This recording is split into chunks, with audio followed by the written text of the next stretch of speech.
कराडमध्ये राज्य सहकार परिषद अध्यक्ष शेखर सरेगावकर यांनी मतदान केंद्राबाहेर महिला पोलीस कर्मचाऱ्याला दमदाटी केलेली आहे। सरेगावकरांची गाडी मतदान केंद्रापासून 100 मीटरच्या आत अडवल्यानं सरेगावकरांनी या महिला पोलिसाला दमबाजी केली आहे। सहकार परिषदेचे अध्यक्ष असलेले सरेगावकर स्वतःला मंत्री म्हणवत होते। हे विशेष, माझ्या गाडीला मंत्रालयात जाण्याचा पास आहे, इथे का अडवता असं म्हणून त्यांनी कर्तव्य बजावणाऱ्या महिला पोलीस शिपायाला दमबाजी केली आहे। मंत्रालयामध्ये जायचा माझ्या गाडीला पास आहे, जरा समजावून घ्या। हे सांगतो तुम्हाला, तुम्ही बोलूच नका मुळामध्ये, मला सांगा, हाकलून द्या। मी तर सस्पेंडच करायला लावणार आहे। बघा मी करतो, समजता काय स्वतःला? मंत्र्यांबरोबर बोलताना बोलायला पाहिजे। आणि एवढं जर समजत नसेल मंत्री कोण आहेत काय तर कशाला बंदोबस्ताला येतात? अरे वा, अरे वा, आम्ही ड्रेस घातलाय, आमच्या पोलिसांची वर्दी आहे। ड्रेस घालायला कोण लावतं ते सांगा। जास्त अनपणा सर मला फक्त सांगा, कोणाला येऊ द्यायचं कोणाला नाही येऊ द्यायचं? तुम्हाला एवढं समजत नाही साधं कुणाशी काय बोलतोय आपण? वरून म्हणता शिवी दिली, समजत नाही तुम्हाला कुणाशी काय बोलतोय आपण? पहिलं कॉन्स्टेबल मंत्री कोण आहे? जबरदस्त मंत्री कोण आहे? काय माहिती यांना गाडी येऊ देऊ नका म्हणून यांनी मला अरे रवी केली डायरेक्ट। आणि ते मलाच म्हणताय शिवी देतात, हे शिवी देतात। तुम्ही बरं का जिल्ह्यामध्ये कोणाला जरी सांगितलं मी अरे रवी केली तरी तुम्हाला कोणी लक्षात तुमच्यावर विश्वास ठेवणार? आपण बघू शकतो कशा तऱ्हेची भाषा आहे शेखर सरेगावकरांची।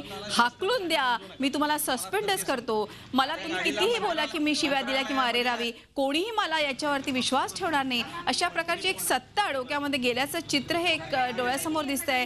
राज्य सहकार परिषदेचे ते अध्यक्ष आहेत, त्यांचं म्हणणं आहे मंत्रिपदाचा तो दर्जा असला तरी ते मंत्री नाहीत आणि त्यांचं म्हणणं आहे की मी मंत्री आहे, मी मंत्री आणि तुम्हाला कसं वागावं कळत नाही। खरोखरच ज्या तऱ्हेनं त्यांचं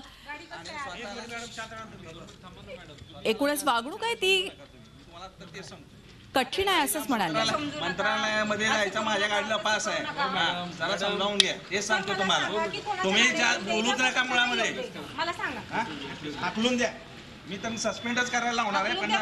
बघा मी करतो, समजता काय स्वतःला? मंत्र्यांबरोबर बोलताना बोलायला पाहिजे। आणि एवढं जर समजत नसेल मंत्री कोण आहेत काय तर कशाला बंदोबस्ताला येतात? अरे वा, अरे वा, आम्ही ड्रेस घातलाय, आमच्या पोलिसांची वर्दी आहे। ड्रेस घालायला कोण लावतं ते सांगा।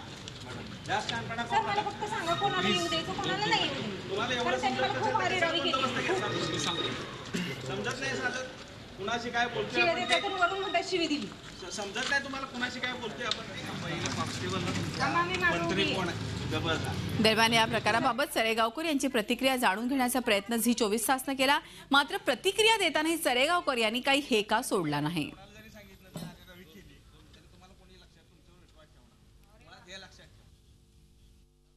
सरेगावकर साहेब, 100 मीटरच्या आत निवडणूक निर्णय केंद्रामध्ये वाहन नेण्यास बंदी असते आणि हा नियम तुम्हाला सांगण्याचा प्रयत्न या महिला कॉन्स्टेबलने केला तर तुम्ही केलेला नाहीये। तुम्ही चुकीचं सांगतात, तुमच्या माध्यमातून तुम्ही चुकीची माहिती फैलवतात आणि कारण नसताना मतदानावर परिणाम होईल अशी तुम्हीच दक्षता घेताय असं माझं मत आहे। मीडियाच्या प्रतिनिधींना विचारणं स्थानिक, तुम्ही फक्त सांगा, क्लिप आलेली असते त्याला तुम्ही इतकं महत्व देता, तुमच्या स्थानिक प्रतिनिधींना विचारा ना तुम्ही। नाही, तुम्ही म्हणताय मंत्री कोण हे ओळखता येत नाही का? तुम्ही कुठल्या खात्याचे मंत्री आहे महाराष्ट्राला एकदा कळू द्या। हा नाही, त्यांनी एक सांगा ना मग तुम्ही की त्यांना पोलीस कॉन्स्टेबलना कुठल्याही सामान्य माणसाला, मंत्री सोडून द्या, सामान्य माणसाला शिव्या देण्याचे अधिकार दिलेत का त्यांना?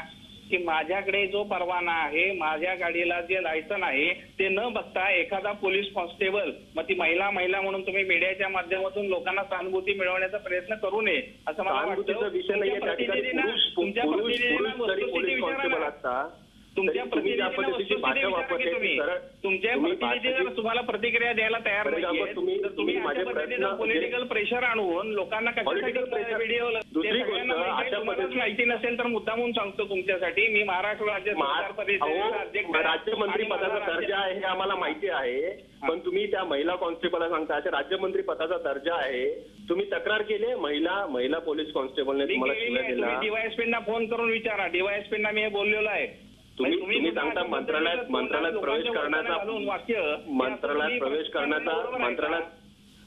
प्रवेश करण्याचा पास माझ्या गाडीवर आहे, मग मतदान केंद्रावर त्या गाडीला पास मिळतो का मंत्रालयाच्या प्रवेशावर? त्याच्या कराडच्या अधिकाऱ्यांनी दिलेल्या पास बद्दल बोलतोय तुम्ही। 100 मीटर आहे, 100 मीटरच्या परिसरात कुठल्याही वाहनाला प्रवेश नसतो हे माहिती आहे तुम्हाला? माझ्या गाडीला प्रवेश आहे, त्याचं मी हे जोडलेलं आहे, पास वरती जोडलेलं आहे, काचेवरती लावलेलं आहे. आणि हे 100 तुमच्या मीटर प्रतिनिधींना, तुमच्या डीवायएसपींना, सीईओना सगळे त्या ठिकाणी उपस्थित होते. कारण मी मतदानाला जाणार म्हटल्यानंतर ते माझी प्रतिक्रिया घेण्यासाठी ते सगळे लोक आलेले होते ऑलरेडी तिथं. आणि हे सगळ्यांच्या समोर हे झालेलं आहे. त्यातल्या कुणाचीही तक्रार नाही, कंप्लेंट नाही. असं असताना तुम्ही एखाद्या कॉन्स्टेबलनी तुम्हाला एखादी व्हायरल क्लिप पाठवली, कॉन्स्टेबलने दिली नाही. दुसरी गोष्ट, तुम्ही अशा पद्धतीने दम देणं किती योग्य आहे? तुम्ही त्याचं समर्थन करता का? तुम्ही त्याचं समर्थन करता का? माझ्या प्रश्नाचं उत्तर द्या की तुम्हाला तुम्ही समर्थन करता का? अशा पद्धतीने सस्पेंड करणे, हाकलून द्या, ड्युटीवर असताना महिला पोलिसाला हाकलून द्या, अशा पद्धतीने बोलणं समर्थन करता का? शिवे द्यायला चालतात म्हणून. झी 24 तास रहा एक पाऊल पुढे.